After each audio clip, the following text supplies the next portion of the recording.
Turíbulo do Senhor.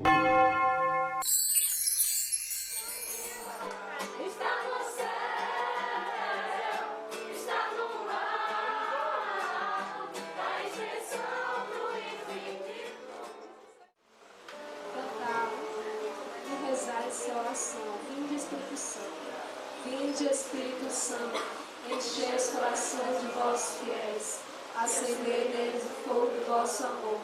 Enviai, Senhor, o vosso Santo Espírito, e tudo será criado, e renovareis a face da terra. Oremos, ó Deus, que instruís os corações de vossos fiéis, com a luz do Espírito Santo, fazei que apreciemos corretamente todas as coisas, segundo o mesmo Espírito. Gozemos sempre de suas consolações. Por Cristo Senhor nosso. Amém. Gente, eu sou conhecida por falar bem alto. Vocês querem microfone mesmo? Microfone. Pode falar. Tá certo. Acho que é porque Deus me fez professora, sabe?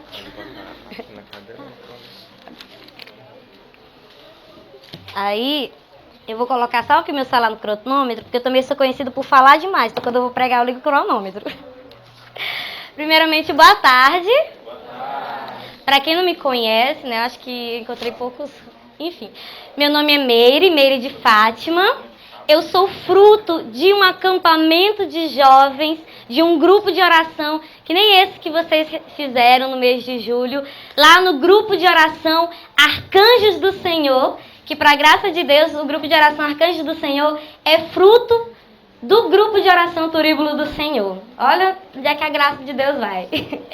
E em 2011, eu fiz esta experiência com o amor do Senhor neste grupo de oração Arcanjos do Senhor. E desde então, a minha vida é ir atrás e correr atrás do meu Jesus, do meu Senhor e do meu Rei. E na Renovação Carismática Católica, lá no grupo de oração, eu sirvo a Deus através do Ministério de Pregação e também através do Ministério de Música e Artes. E o tema, meus irmãos, que nos trouxe aqui hoje para refletir, para experimentarmos da graça do Senhor, é, como a irmã que ministra estava falando, né? O senhorio de Jesus na nossa vida. Sabe, quando eu fiz o meu acampamento, que aí eu ia para as orações, para o grupo aberto, aí eu via muito os irmãos falando, você tem que viver esse senhorio na sua vida, o senhorio de Jesus. E aí eu lembro que eu ficava me perguntando, né, na época eu tinha 15 anos de idade, e aí eu ficava me perguntando, senhorio, mas o que é isso mesmo? O que significa isso mesmo para a minha vida? Mas a gente só vai conseguir compreender esse senhorio, e mais do que isso, porque mais importante do que tentar compreender é viver e buscar isso na nossa vida.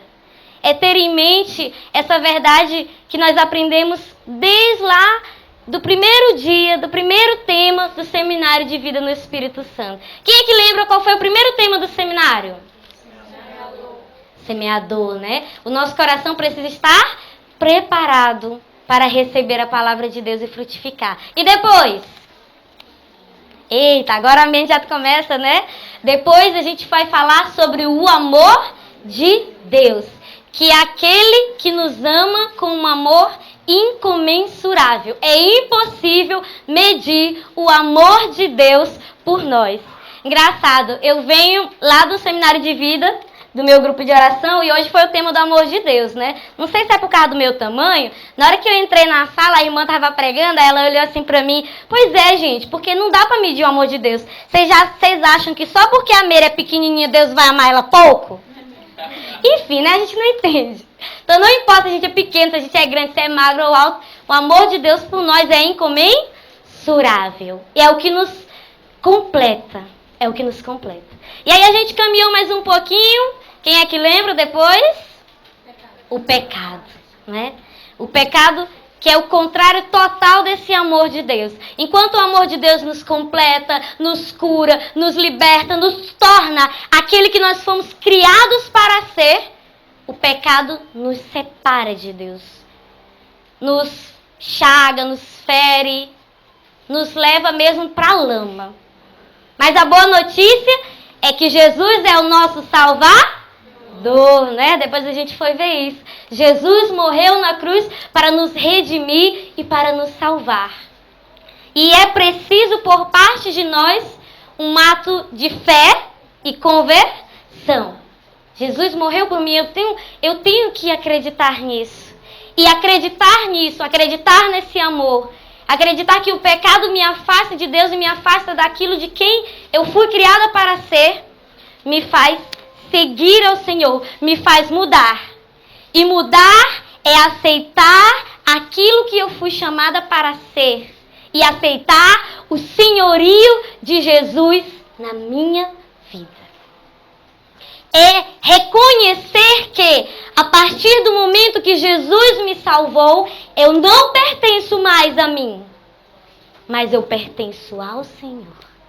A partir daquele dia, eu não uso mais vestes velhas e antigas, mas Deus me deu as vestes novas e me tornou uma nova criatura pelo seu mistério de amor.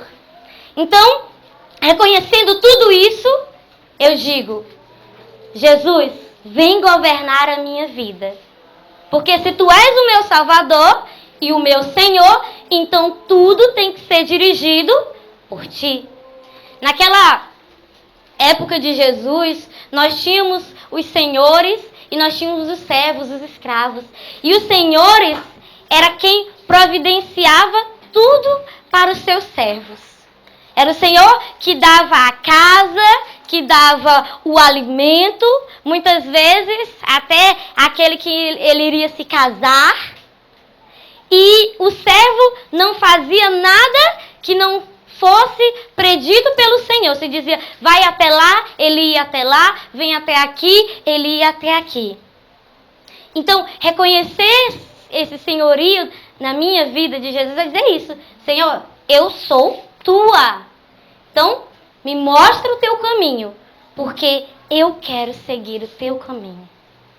E nós só vamos conseguir e viver isso na nossa vida, como eu falei, se a gente acreditar e procurar sempre refletir essa verdade do amor de Deus, daquilo que Ele quer de mim. Amém? E nós só vamos compreender a importância do senhorio de Jesus na nossa vida a partir do mistério da nossa redenção, meus irmãos. Do mistério da nossa redenção. E aí você pode se perguntar, mas o que significa mesmo redenção? Se a gente for procurar no dicionário, redenção é isso aqui. É o resgate ou a remissão. É readquirir uma propriedade perdida. Então, quando Jesus nos redimiu e nos salvou, Ele então readquiriu a nossa salvação. Nos readquiriu para si. E nós passamos a pertencer a Ele. Sabe aquela história da época dos senhores, que tinham os senhores e os servos na época de Jesus? Em muitas sociedades isso aconteceu.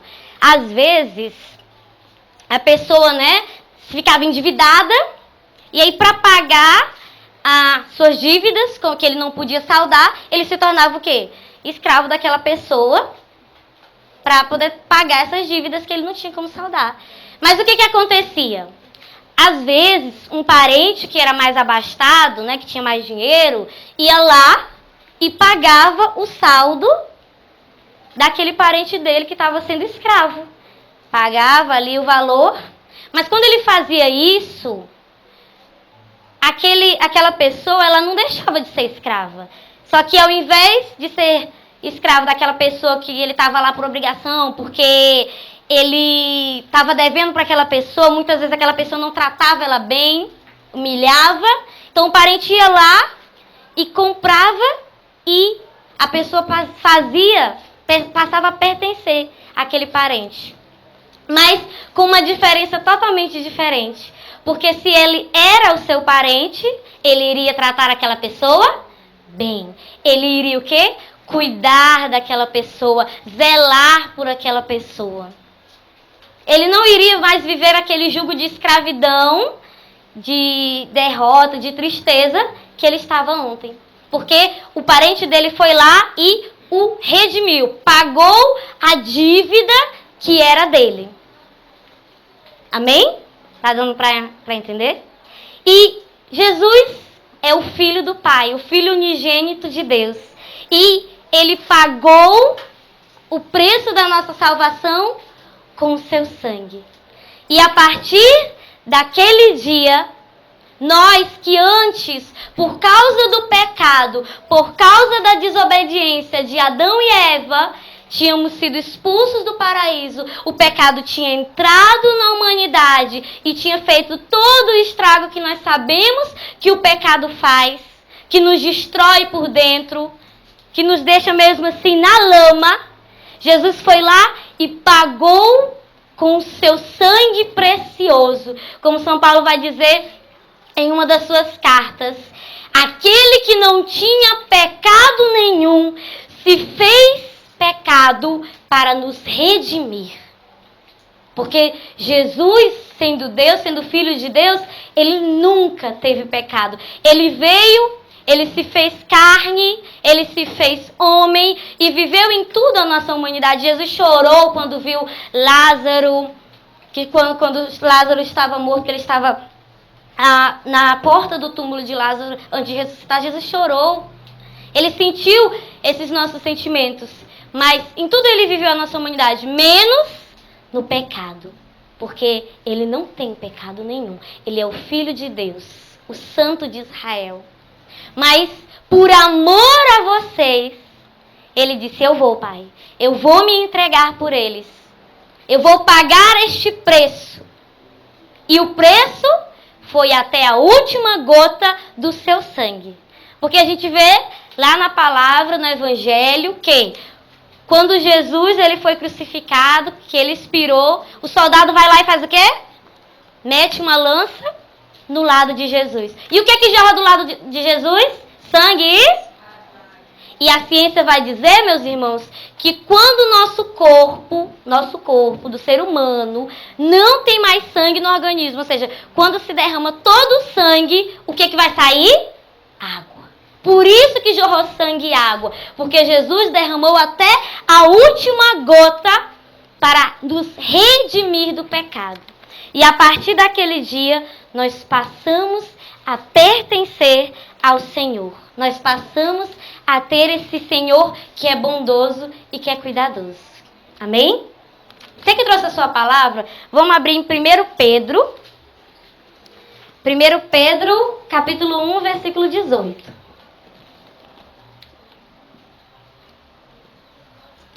Primeira carta de Pedro, lá quase no finalzinho da Bíblia, ó, lá no finalzinho mesmo. Capítulo 1, versículo 18.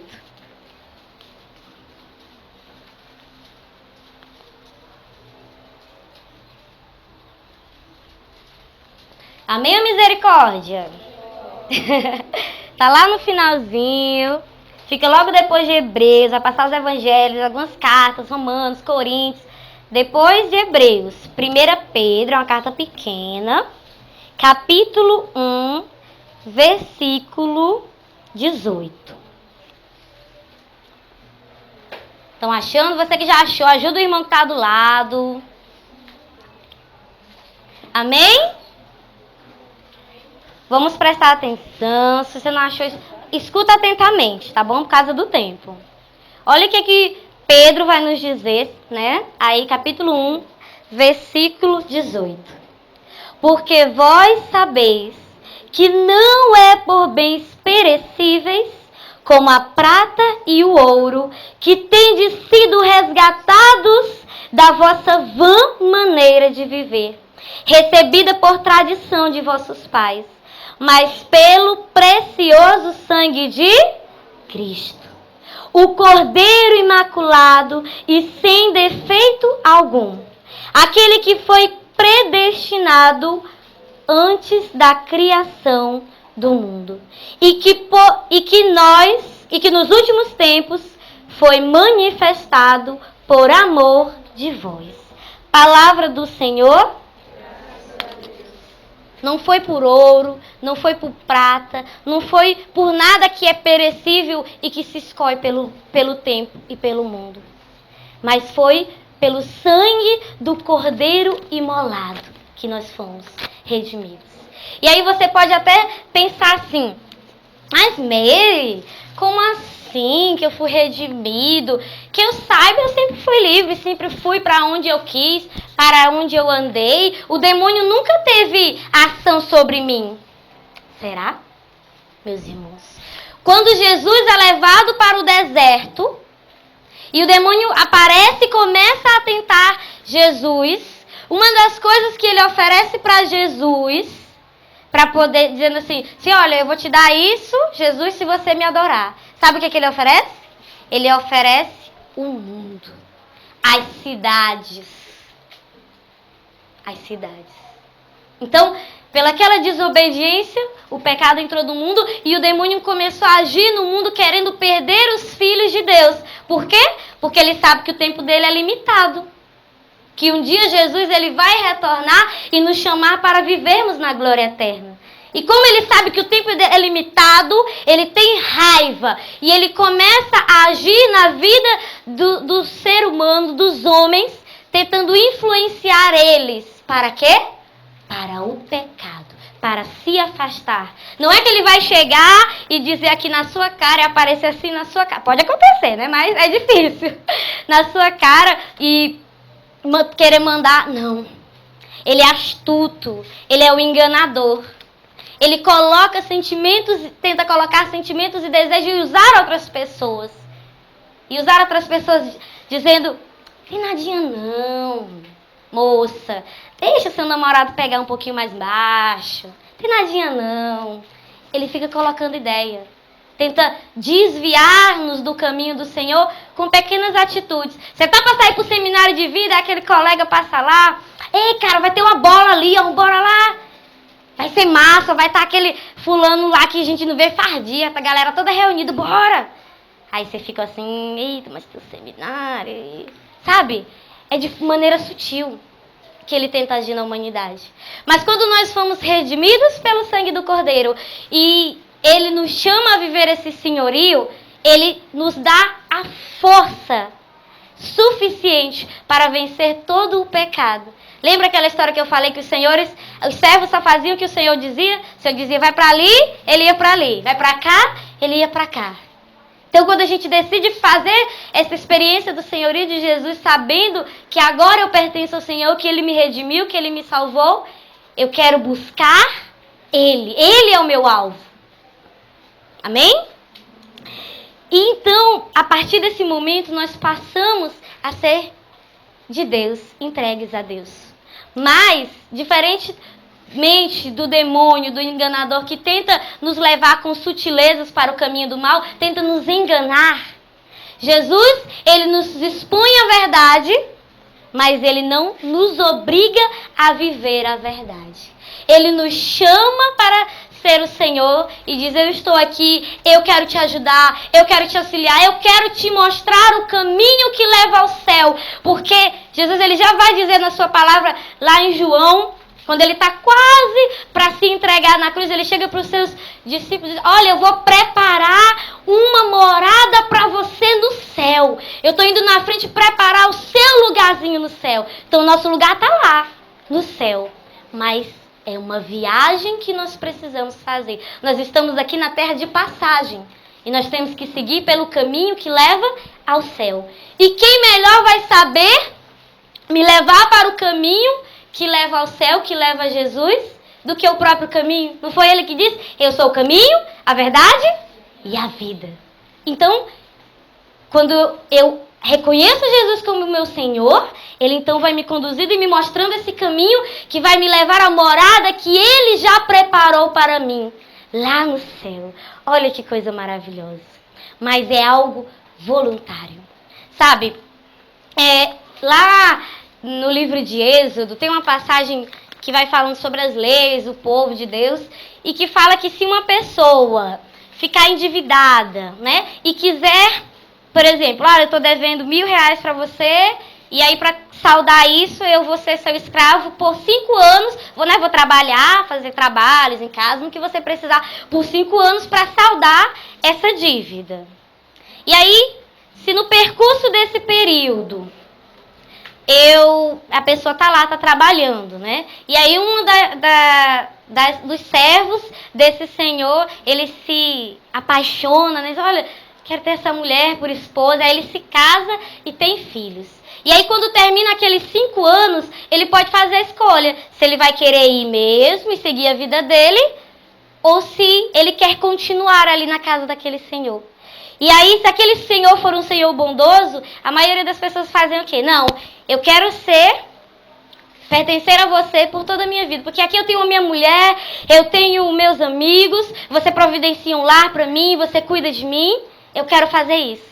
E aí, na lei judaica, o que ele faz? O senhor, ele faz uma marcação na orelha, coloca um tipo de brinco, né? E aonde ele chegar, aquelas pessoas então sabem que ele escolheu ser escravo por amor ao seu Senhor.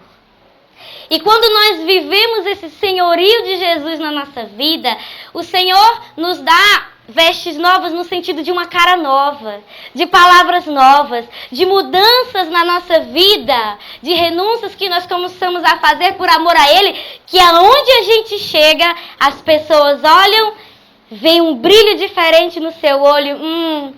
Esse aí é escravo por amor. Esse aí se entregou de coração e encontrou a felicidade. Então, o Senhor, Ele nos chama a dizer, olha, se entrega, eu vou cuidar de você. Eu vou cuidar de você. Mas é o que eu falei. Ele não nos obriga, Ele nos impõe, Ele nos redimiu. E aí, Ele fez a parte dele. Agora, nós precisamos fazer a nossa parte e dizer, sim, Senhor, eu quero acolher a Tua salvação na minha vida. Eu quero acolher a Tua presença. Vamos abrir a nossa palavra agora lá em Coríntios, 2 Coríntios. 2 Coríntios, segunda carta aos Coríntios. Capítulo 5, versículo 14. Segunda carta aos Coríntios, tá? Vai voltar um pouquinho. Segunda carta aos Coríntios, capítulo 5.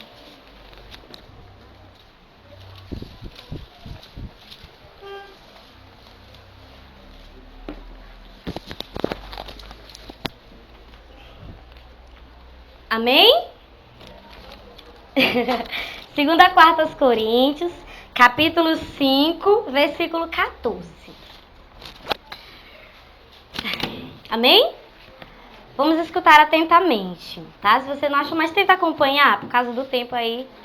Versículo 14, São Paulo vai nos dizer assim: o amor de Cristo nos constrange, considerando que, se um só morreu por todos, logo todos morreram. Sim, Ele morreu por todos, a fim de que os que vivem já não vivam para si, mas para aquele que por eles morreu e ressurgiu. Por isso nós, daqui em diante, a ninguém conhecemos de um modo humano, muito embora tenhamos considerado Cristo dessa maneira. Agora já não o julguemos assim. Todo aquele que está em Cristo é o quê? Uma nova criatura. E passou o que era velho, e eis que tudo se faz novo. Por esse grande amor que nós somos redimidos, nós passamos a ser, então, novas criaturas. Então, se eu sou nova criatura, eu começo a agir de forma diferente. E aí eu acho muito lindo quando São Paulo diz: o amor de Cristo nos constrange a nós vivermos e sermos essa nossa criatura. Mas quando São Paulo diz isso, ele não quer dizer no sentido de constrange, por exemplo, que eu estou aqui numa roda de amigos, e aí chega uma pessoa e tira uma brincadeira de mau gosto comigo, e eu fico, sabe, constrangido, envergonhado. Não é esse tipo de constrangimento. O amor de Cristo nos constrange como, por exemplo, há mais ou menos um ano atrás, né? Hoje é 5, né? Amanhã é 6, amanhã eu faço. Pronto. No dia 6 de agosto, né? Há mais ou menos um ano atrás, estava acontecendo o retiro de música e artes do meu grupo de oração, né? A gente fez um retiro lá do grupo de oração só com o Ministério de Música e Artes. E no sábado do retiro, eu estava fazendo 22 anos de idade. E à noite a gente fez uma fogueira, né, ao redor. Começamos a cantar músicas de louvor, aquele clima agradável, estava friozinho, a gente fez uma fogueira. E na ocasião, o meu namorado também estava presente. Ele participa do Plenitude, mas aí ele estava presente também no Retiro de Música e Artes, que ele também faz parte do Ministério de Música e Artes. E aí a gente estava lá naquela fogueira, cantando, quando de repente eu começo a ouvir uma canção. Parabéns pra... Quando eu viro de costas, tá o meu namorado com um bolo enorme. Parabéns pra você, Mary. Os irmãos tudo cantando, sabe? Aí eu corei, assim, eu fiquei vermelhinha, sabe? Eu fiquei... Foi esse constranger que São Paulo diz. Aquele constranger de, meu Deus, quanto amor, quanto cuidado. Eles tiveram que trazer esse bolo de Teresina para poder levar lá com todo cuidado. Tentar esconder de mim, porque quem me conhece, em tudo eu me meto, tá? Eu sou da pregação e da música, mas aonde precisar que eu tô limpando, eu tô varrendo, eu tô entrando, eu tô resolvendo outras coisas. Então, eles disseram até assim, brincaram, que foi quase uma missão impossível conseguir esconder o bolo de mim, que estava guardado lá no sítio. E aí, sabe, foi aquele constrangimento bom, que eu fiquei feliz. E aquele constrangimento que eu olhei para ele e disse assim, Senhor, obrigado por essa pessoa na minha vida. Eu também tenho que fazer coisas boas na vida dele como ele faz para mim. Então é esse tipo de constrangimento. Nossa, Deus me ama tanto, Deus cuida tanto de mim. Ele me redimiu, Ele me cura, Ele me torna nova criatura. Posso eu seguir outro caminho que não seja o dele? Não, não posso. Porque o seu amor nos transforma, sabe? Estilo mesmo nova criatura, literalmente. Um dia eu estava num acampamento de jovens e estava dando meu testemunho de conversão. E eu lembro que eu cheguei nesse acampamento de jovens na sexta-feira e fiquei com eles sexta e sábado inteiro, né? E aí a pregação foi no sábado à tarde. Então dormi com eles, brinquei e tal, ministrei adoração. E na hora que eu estava contando o meu testemunho, eu achei muito engraçado, porque vários jovens faziam assim, ó. Não, tu não era essa menina, não. Sabe? Eu lembro que eles faziam essa cara de... Eles ficaram assustados, entendeu? Eles ficaram assustados. E aí eu falei pra eles o que eu quero falar pra vocês, meus irmãos.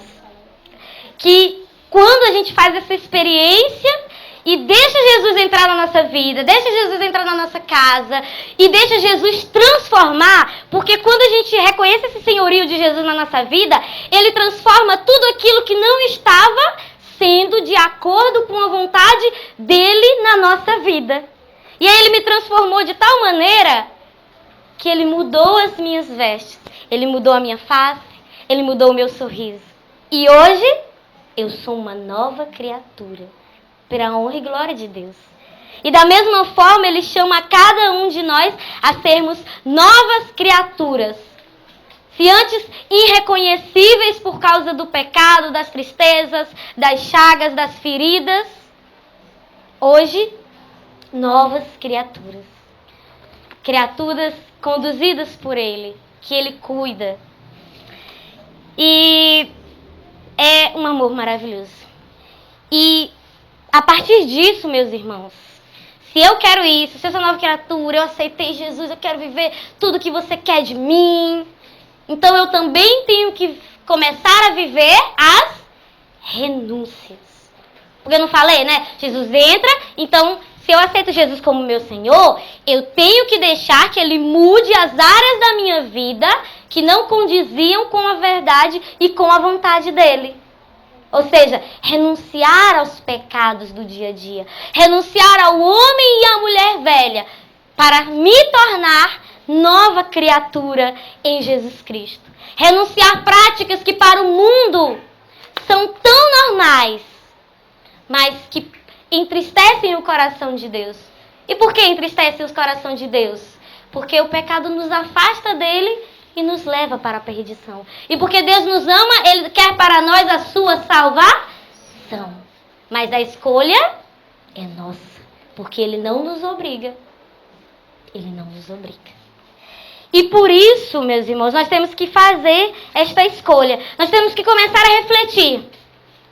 O que é que eu tenho feito na minha vida que eu sei que é errado, que eu sei que a palavra de Deus condena, que me fere, que me afasta da graça de Deus? Aí eu começo a pensar e busco mudar. Vamos abrir pela última vez, lá em Deuteronômio, lá no Antigo Testamento. Livro de Deuteronômio, capítulo 18, versículo 9 ao 14. Livro de Deuteronômio.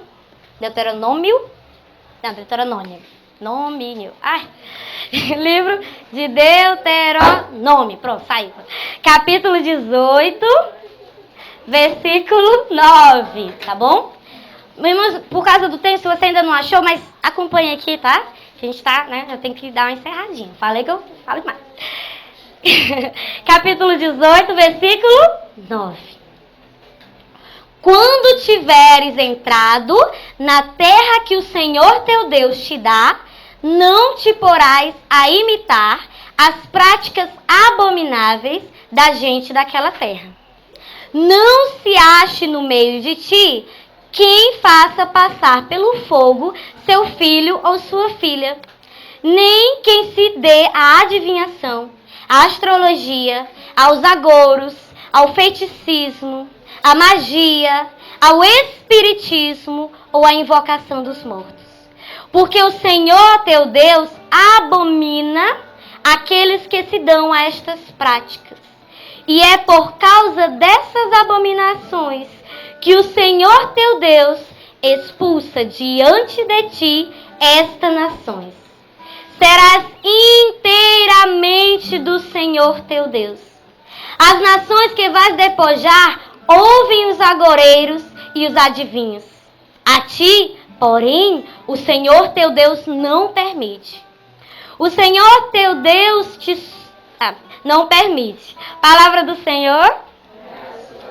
Então, o Senhor, Ele começa a exortar o seu povo. Olha, não se dê a espiritismo, a horóscopo, porque isso não agrada ao coração do Senhor. Porque isso não faz parte do plano de Deus para a sua vida, meus irmãos. Sabe, quem tem que ditar e dizer o meu caminho, o caminho que eu tenho que seguir, é o meu Senhor Jesus. Quando eu me envolvo com horóscopo, com astrologia, com espiritismo, é como se eu estivesse deixando que isso fosse o seu Senhor. Porque signo é ser senhor de, sabe? E isso não pode acontecer na nossa vida, se eu quero fazer essa escolha livre. Eu lembro que na época do ensino médio, que eu fazia o ensino médio, era muito famoso as revistinhas do João Bidu, né? Não tinha aquele negócio, as revistas do João Bidu. Lembro que as minhas amigas compravam, levavam, e aí todo dia a gente ficava lendo aqueles horóscopos, vendo a cor que era melhor para outro dia, se aquele mês eu ia arranjar um amor, uma paixão. Meus irmãos, quem tem que dizer o meu futuro e aquilo que é melhor para mim é o meu Senhor, não um horóscopo. Um dia eu lembro que, antes de fazer minha experiência no acampamento de jovens, eu participava de um grupo da igreja chamado Juventude Missionária, né? E a gente fazia, aí a gente fazia sempre visitas, né, em orfanato e tal. E um dia a gente foi fazer uma visita no asilo de idosos, lá no Frederico Ozanam. E eu lembro a gente lá com os idosos, perto de ir embora, a gente sentou em alguns grupos para conversar com alguns idosos. E aí uma idosa que estava lá do meu lado olhou assim para mim: minha filha, me dê a sua mão, deixa eu ler o seu futuro. Aí eu olhei assim, na época eu não sabia, eu não compreendia, aí eu entreguei minha mão, né? Aí ela olhou assim, veja o que ela falou: olha, minha filha, eu tô vendo aqui que você, se quiser, você vai casar. Só se você quiser mesmo, você não é obrigada não. Né? Aí eu vou entregar o meu futuro pra uma pessoa dessa? Deus é que sabe de todas as coisas na minha vida. E se antes eu ficava ávida por perguntar às minhas colegas, cadê o que o João Bidu está dizendo hoje? Todos os dias de manhã, porque eu trabalho à tarde, né? Sou professora de maternal 1, tenho os meus anjinhos de 2 anos e meio, assim. Acho que eu escolhi acho que eu escolhi maternal, que é pra me sentir grande, né? Eles batem assim na minha cintura. Deve ter sido isso. Mas eu fiz essa escolha na minha vida. Então de manhã, todos os dias, quando eu acordo e faço a minha oração pessoal, logo em seguida, eu vou ler o livro que foi escrito não por um homem qualquer, mas que foi dado a mim pelo próprio Deus. Aí eu abro a minha Bíblia, eu leio a palavra do Senhor e pergunto, Senhor, o que o Senhor quer de mim hoje? E conhecendo a lei do Senhor, eu vou então permitindo que Ele exerça o seu senhorio na minha vida. Porque conhecendo essa palavra de Deus, nunca mais eu olhei horóscopo, ou cheguei quando uma pessoa perguntou para mim, qual é o teu signo? E eu respondi. Se alguém chegar para mim e perguntar, Mary, qual é o seu signo, qual é que você matou, que você nasceu? Meu signo, meu Senhor, signo Senhor? Não, meu Senhor é Jesus. É Ele que governa, é Ele que comanda, é a Ele que eu entrego tudo que eu tenho e tudo que eu sou. Porque foi Jesus que tocou tão forte em mim, que me deu a graça de um dia conseguir perdoar o meu pai, que largou eu e minha mãe quando eu tinha 5 anos de idade, para morar com outra mulher. Foi o amor de Deus e o senhorio de Jesus na minha vida que me deu a coragem de renunciar a um namoro que já estava de quase 2 anos, mas que não estava me levando para perto de Deus, mas sim para o mundo. E aí eu renunciei e disse, Senhor, se esse namoro não está edificando, se esse namoro não está me trazendo para perto de Ti, não está permitindo que eu viva a Tua palavra e o Teu senhorio, então é porque não é a Tua vontade para mim. E eu renunciei, mesmo com muita gente apontando o dedo na cara e dizendo que eu estava errada. E fui buscando o Senhor. E é por essa vontade de viver o senhorio do Senhor que eu fiz um curso de 4 anos e meio numa universidade pública, Universidade Federal do Piauí, que muitas vezes as minhas colegas me chamavam para calouradas, para bebedeiras, e eu dizia não, pois isso não é o que o Senhor quer para a minha vida.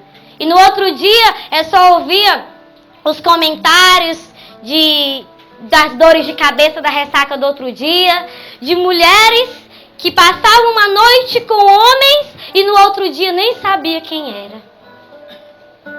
Mas quando nós fazemos essa escolha, meus irmãos, de ter esse senhorio de Jesus na nossa vida, haverão renúncias? Sim. Mas todas elas me edificarão. Todas elas te edificarão, te darão forças. E o mais importante, te levarão para o caminho daquele que pode transformar a sua vida. Para o caminho daquele que tem um lugar reservado para você no paraíso. E não há segredos, e não é impossível. Você pode pensar, Mary, mas eu tenho aquele pecado que eu não consigo renunciar. Ou eu sou aquela pessoa que é cheia de si, que só quero fazer as minhas vontades. Mas quando você abre o coração e diz, Senhor, hoje eu quero fazer essa escolha. Senhor, com o seu amor, Ele vai nos moldando. E vai nos fazendo nos tornar novas criaturas.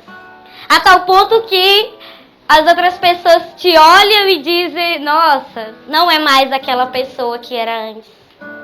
Porque ela se tornou nova criatura. Que se entrega.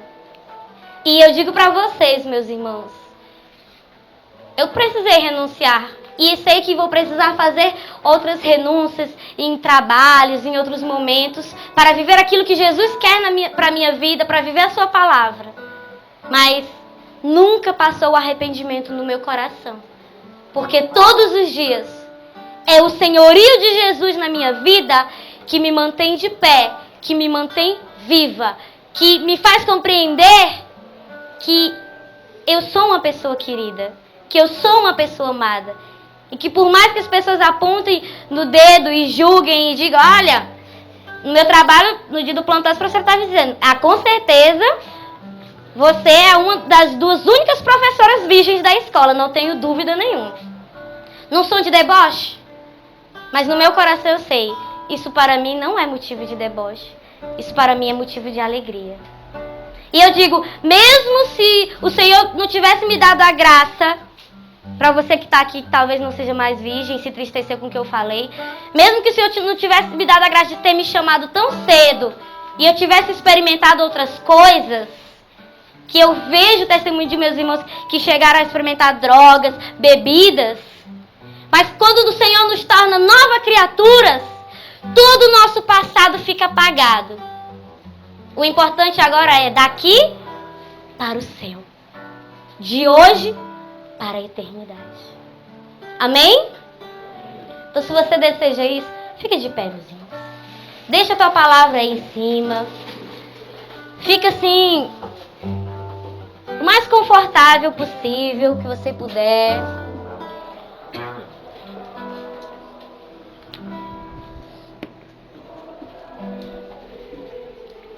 Respira bem fundo.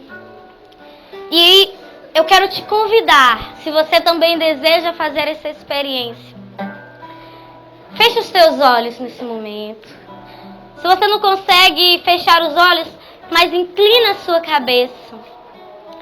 Eu peço para você fechar os olhos, para que você não se distraia com o irmão do lado. Quando nós fechamos os olhos, é como se a gente esquecesse de todo o resto, para nos concentrar apenas em Deus, para voltar o nosso olhar apenas em Deus, porque o nosso alvo é o nosso Senhor Jesus Cristo.